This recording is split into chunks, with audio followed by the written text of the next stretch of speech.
MLC ఎలక్షన్‌లో rigging చేసి గెలిసారు. కూటమి గవర్నమెంట్ అది ఇది అని మాట్లాడటంపై మీరేమంటారు? అసలు జగన్మోహన్ రెడ్డికి అవగాహన ఉండి మాట్లాడతారో, అవగాహన లేకుండా మాట్లాడతారో కూడా తెలీదు. ఎమ్మెల్సీ ఎలక్షన్స్ అంటే ఏంటండి? Graduate elections.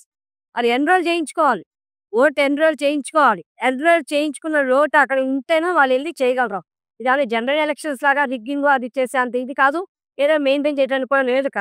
ఒక గ్రాడ్యుయేట్ ఎమ్మెల్సీ అంటే ఆ ఓటర్ ఎన్రోల్ చేయించుకున్నాక తనకు వేటకి చక్కే వెళ్ళాలి అక్కడికి. ఆ మాత్రం కనీస జ్ఞానం కూడా లేకుండా ఎలా మాట్లాడతారో అర్థం కాదు. ఎందుకని ఇంక అవగాహన లేదు. ఏదో జనరల్ ఎలక్షన్స్ లేక ఈయన వరకే చేస్తారే. రిగ్గింగులు చేసేసి బెదిరించి లేకపోతే మొత్తం కంప్యూటర్ అదే ఈవీఎం బాక్స్ పగలగొట్టి అలాంటి టైపు ఇక్కడ ఎమ్మెల్సీ ఎలక్షన్స్ అసలు జరగనే జరగదు. ఇకన్నా ఇక్కడ ఉన్న ఓటర్లందరూ కూడా ఎడ్యుకేటెడ్ పర్సన్స్ కాస్త కూస్త అవగాహన ఉన్నాలు. రాజకీయాల మీద అవగాహన ఉన్నాలు. మొత్తం రాష్ట్ర పరిస్థితుల మీద అవగాహన ఉన్నోళ్ళు గ్రాడ్యుయేట్ ఎమ్మెల్సీ, గ్రాడ్యుయేట్ ఓటర్స్. ఆ మాత్రం అవగాహనకున్న ఆయన మరి ఎడ్యుకేషన్ ఏం చదివారో మనకైతే తెలీదు. ఆయనకసలు అవగాహనే లేదు. దాని గురించి ఏమో పెద్దగా బెంకి చించేసుకొని మీడియా ముందుకు వచ్చి మాట్లాడటం. ఒక రకంగా చెప్పాలంటే ఏదో ఆయన బురదజల్లే దాన్ని ఇచ్చినట్టుగా ఉంది. అని ఇప్పుడు ప్రతిపక్ష హోదా ఇస్తే అసెంబ్లీకొస్తా నేను. అది నన్ను పక్క రాష్ట్రాల్లో గాని ఇద్దరున్నా, ముగ్గురున్నా ఇచ్చారు. ఇక్కడ ఇవ్వడానికి ఏంటి కావాలని అది ఇది అని మాట్లాడతారు. అందరి మీద. అసలు ప్రతిపక్ష హోదా ఎలా వస్తుందో కూడా తెలీదు. అది అవగాహన లేదు. ఆ! కనీసం 11 ప్రతిపక్ష హోదాకి కావాల్సినన్ని సీట్లు కనీసం 21 అది కూడా లేకుండా 11 సీట్లకే మిమ్మల్ని పరిమితం చేశారే ప్రజలు. మీకెలా ఇస్తారు ప్రతిపక్ష హోదా అలా వస్తది? అదెవరో ఇచ్చారు కాదు. ప్రజలు మీకిచ్చేది. అది మీ అంతట మీరు తీసేది కాదు. వేరే వాళ్ళు మీకొస్తుంటే అడ్డుపడేది కాదది. నీ అంతట మీకొచ్చేది కాదు. ప్రజలు ఇస్తేనో ఆ ప్రతిపక్ష హోదా నీకొస్తది.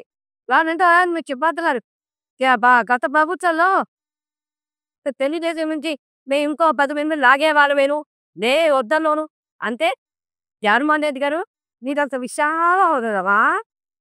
మీరంత విశాల హృదయం అండి? మీరు ఆపారా?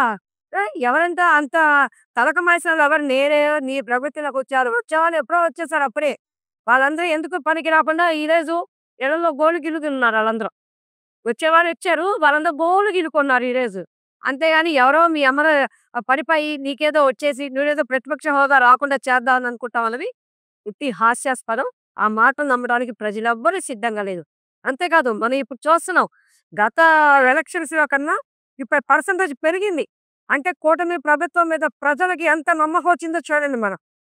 కూటమి ప్రభుత్వం మీద ప్రజలకి ఎంత నమ్మకం వచ్చిందో చూడండి. మొన్న ఎలక్షన్స్ కన్నా ఇప్పుడు ప్రతి చోట కూడా 5%, 3% అలా పెరిగినాయి ఓట్‌కి. చూసారు కదా! అదేలే చూసాయేమో ఆయన తట్టుకోలేకపోతున్నాడు. తట్టుకోలేక ఏదో ఒక బురద జల్లాలి. ఏదో ఒక రకంగా ప్రభుత్వం మీద రాళ్ళేసేయాలని చెప్పేసి వచ్చి ఏదో ఒకటి మాట్లాడుతా ఉంటారు. అది కూడా ఆయన సొంతంగా మాట్లాడలేరు. ఎవరో రాసిస్తారు. సజ్జల రామకృష్ణారెడ్డో ఎవరో ఉన్నారు. ఆయన రాసిచ్చిందల్లా కింద చూసుకుంటా చదువుతా చెప్తాడాయన. మాజీ ముఖ్యమంత్రి అయ్యాయికి మామూలుగా మాజీ ముఖ్యమంత్రి అయ్యి ఉండి అలా మాట్లాడటం ముఖ్యమంత్రిని గాని, మంత్రులు గాని మాట్లాడటం కరెక్టేనంటారా సార్? అసలు జగన్మోహన్ రెడ్డి గారికి సభ్యత్వ సంస్కారం ఎక్కడుంది? ఆయనకొచ్చి ఆయన నోటెంబట వల్గర్ మాటలు. అలాగే యథాతథ తథా ప్రజగా ఆయన అదేరుకున్న మంత్రివర్గ సహచరులు, ఆ ఎమ్మెల్యేలు, ఎంపీ కూడా అంత దారుణంగా వల్గర్‌గా మాట్లాడారు. ఆయనకసలు ఒక ఉచ్చు, నీచ్చు లేవు జగన్మోహన్ రెడ్డి గారికి. ఆయనకల్లా ఏదో రకంగా అధికారంలోకొచ్చేయని వచ్చేసారు. వచ్చిన కాడి నుంచి ప్రతిపక్షాలు ఎలాగైనా సాధించాలనుకున్నా అప్పుడు సాధిచ్చారు. దాని ఫలితం ఈరోజు అనుభవిస్తున్నారాయన. అంతేగాని ఆయన మీదకి ఏదంటే అది తిప్పేస్తా ఉంటారు ఆళ్ళు. అంతే. అంటే ఇప్పుడు బడ్జెట్ సమావేశాలు ఎన్నికల్లో ఇచ్చిన సూపర్ సిక్స్ హామీలు అమలు చేయట్లేదు అది ఇది అని జగన్మోహన్ రెడ్డి గారు మాట్లాడటంపై మీరు సూపర్ 6 హామీలు అమలు చేయట్లేదు అనడానికి ఈళ్ళకేమైనా కళ్ళు పోయినాయా ఏంటి? కళ్ళారా పోయినాయా?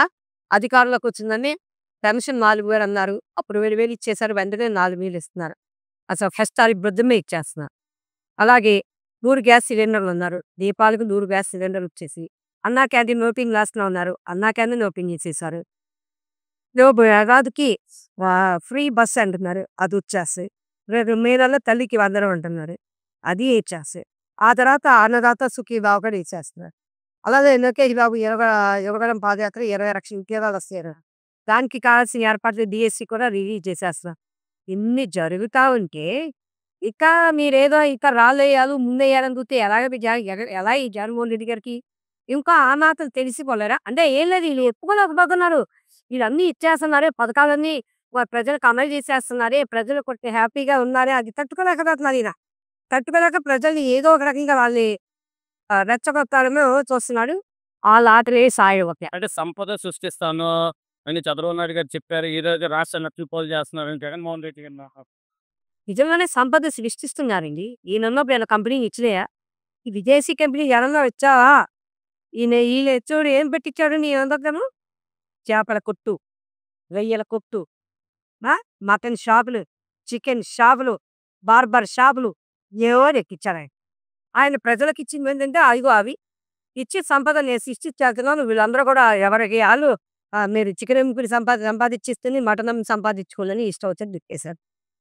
ఇదే చంద్రబాబు గారు వచ్చి నాకు దవసీలు ఇచ్చారు. ఈళ్ళకి ఎన్ని కంపెనీలు వస్తాయండి ఇప్పుడు? వైజాగ్‌లోనే వస్తది కంపెనీ చాలా వరకు.